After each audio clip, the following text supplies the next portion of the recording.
नमस्कार दोस्तों, बहुत बहुत स्वागत है एक बार फिर से आप सभी का आपके अपने इस YouTube चैनल विधिटेरिया में। दोस्तों मैं हूं एडवोकेट मंजीत त्रिपाठी।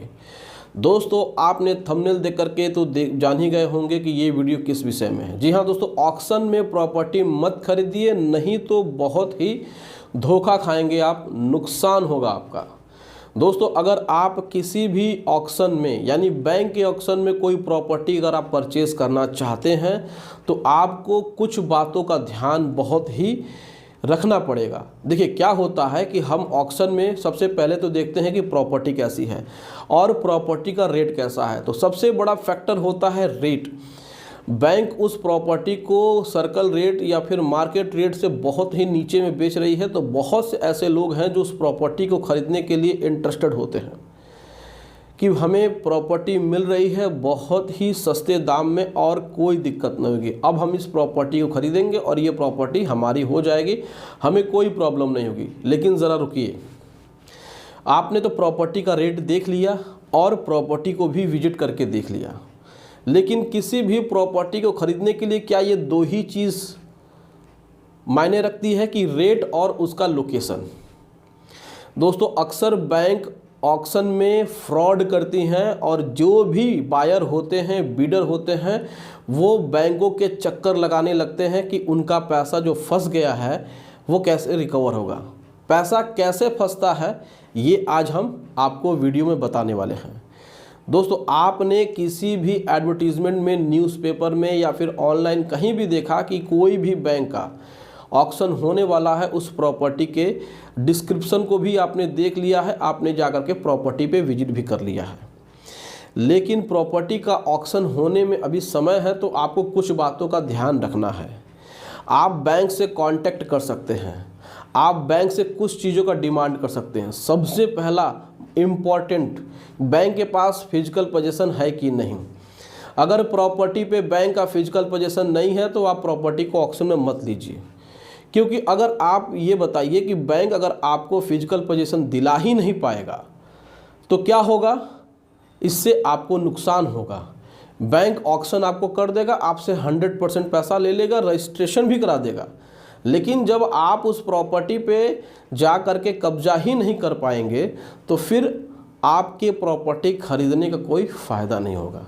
दोस्तों झारखंड का एक केस हम बताते हैं कि हमारे एक सब्सक्राइबर ने हमें फ़ोन किया कि सर हमने एक बैंक के ऑक्शन में प्रॉपर्टी खरीदी और हमें फिजिकल पोजीशन नहीं मिल पाया। उन्होंने ये बताया कि वहाँ पे जब मैं कब्जे के लिए गया डीएम के पास तो डीएम ने बोला कि हम लोग कब्जे के लिए वहाँ गए थे, लेकिन वहाँ का जो सिचुएशन है बिल्कुल अलग है। सिचुएशन ऐसा था कि वहाँ पे एक प्रोस्टिट्यूट महिला ने कब्जा करके रखा था जिसको कि प्रशासन भी हिला नहीं पा रही थी। तो सबसे नुकसान यहाँ पे होता है कि फिजिकल पोजीशन न होने की कंडीशन में आपका पैसा फंस जाएगा। दूसरा सबसे इम्पॉर्टेंट, बैंक के अगेंस्ट में बोरोवर ने यानी कर्जदार ने डीआरटी और हाई कोर्ट इन दोनों कोर्ट में कोई केस न किया हो। पता चले कि आपने ऑक्शन में प्रॉपर्टी परचेज कर ली और बोरोवर ने हाई कोर्ट से स्टे के लिए केस को फाइल कर दिया है और केस पेंडिंग है। अगर इन केस की बैंक के अगेंस्ट में डीआरटी ने ऑर्डर पास कर दिया या फिर हाई कोर्ट ने बोरोवर को रिलीफ दे दी तो वो ऑक्शन कैंसिल हो जाएगा, उसके बाद आपका पैसा फंस जाएगा। आपका पैसा कैसे फंसेगा, 25% जो ईएमडी के नाम पे बैंक लेती है उसे जब्त कर लेगी, फिर उस 75% पैसे के लिए आप बैंक के चक्कर लगाएंगे जो कि आपको साल, 1.5 साल, 2 साल के बाद मिलेगा।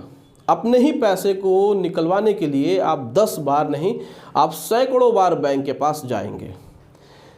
तो इसमें ये भी ध्यान देना है, पहला फिजिकल पोजीशन, दूसरा आपको ये देखना है कि बोरोवर ने कोई केस ना किया हो, और तीसरा सबसे इम्पॉर्टेंट, कभी कभी बैंक्स ये करती हैं कि उनके पास मूल दस्तावेज यानी प्रॉपर्टी का डीड होता ही नहीं है, उनके पास केवल जेरॉक्स होता है।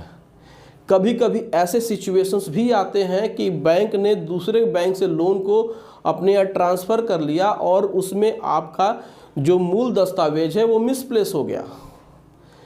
अब बताइए, आपके पास मूल दस्तावेज नहीं होंगे तो आपको बहुत ही प्रॉब्लम होगी रजिस्ट्रेशन कराने में। तो यहाँ भी आपका पैसा फंस जाएगा, क्योंकि बैंक आपका 100% पैसा रिटर्न नहीं करेगा, केवल आपका 75% पैसा रिटर्न करेगा। अगर 75% रिटर्न भी करता है तो उसमें भी आपको बड़ी मुश्किल होती है, जैसा मैंने अभी बताया। और इसमें जो लास्ट पॉइंट है कि प्रॉपर्टी में कोई डिस्प्यूट है कि नहीं है।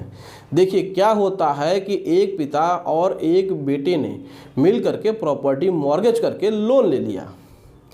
अब उस लोन में दो छोटे भाई भागीदार न थे, लेकिन प्रॉपर्टी में भागीदार थे। हो सकता है कि जब वो लोन हो रहा हो, प्रॉपर्टी मॉर्गेज हो रही हो, तो वो माइनर हो, लेकिन जब वो मेजर होते हैं और जब बैंक उनके प्रॉपर्टी को ऑक्शन करता है तो वो प्रॉपर्टी में डिस्प्यूट डाल देते हैं, सिविल कोर्ट में पार्टीशन के लिए अप्लाई कर देते हैं और स्टे ले लेते हैं कि साहब इसमें हमारा भी पैतृक संपत्ति का अधिकार है। तो अब यहाँ पे फंस जाते हैं।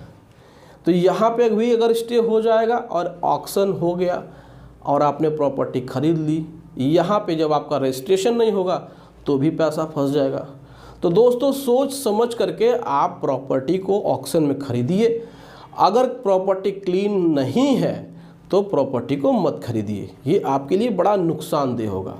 दोस्तों यह वीडियो कैसा लगा आप कमेंट सेक्शन में जा करके कमेंट करके अपनी राय हमें ज़रूर बताइएगा। दोस्तों अगर आपको बैंक से कोई भी प्रॉब्लम हो रही है, आपने लोन लिया है, डिफ़ॉल्ट कर दिया है, बैंक आपको परेशान कर रहा है, लीगल एडवाइस की ज़रूरत है, तो आप स्क्रीन पे दिए हुए व्हाट्सएप नंबर पे आप कांटेक्ट कर सकते हैं और घर बैठे ही अपने लिए लीगल एडवाइस ले सकते हैं। तो दोस्तों वीडियो अच्छा लगा हो तो वीडियो को एक लाइक ज़रूर कर दीजिएगा, इसे अपने दोस्तों में रिश्तेदारों में शेयर कर दीजिएगा। दोस्तों हमारे चैनल को सब्सक्राइब करके हमें सपोर्ट ज़रूर प्रदान करिएगा। दोस्तों मिलते हैं अगली वीडियो में एक नए टॉपिक के साथ, तब तक आप अपना और अपने पूरे परिवार का ध्यान ज़रूर रखिएगा। Thank you so much. जय हिंद दोस्तों।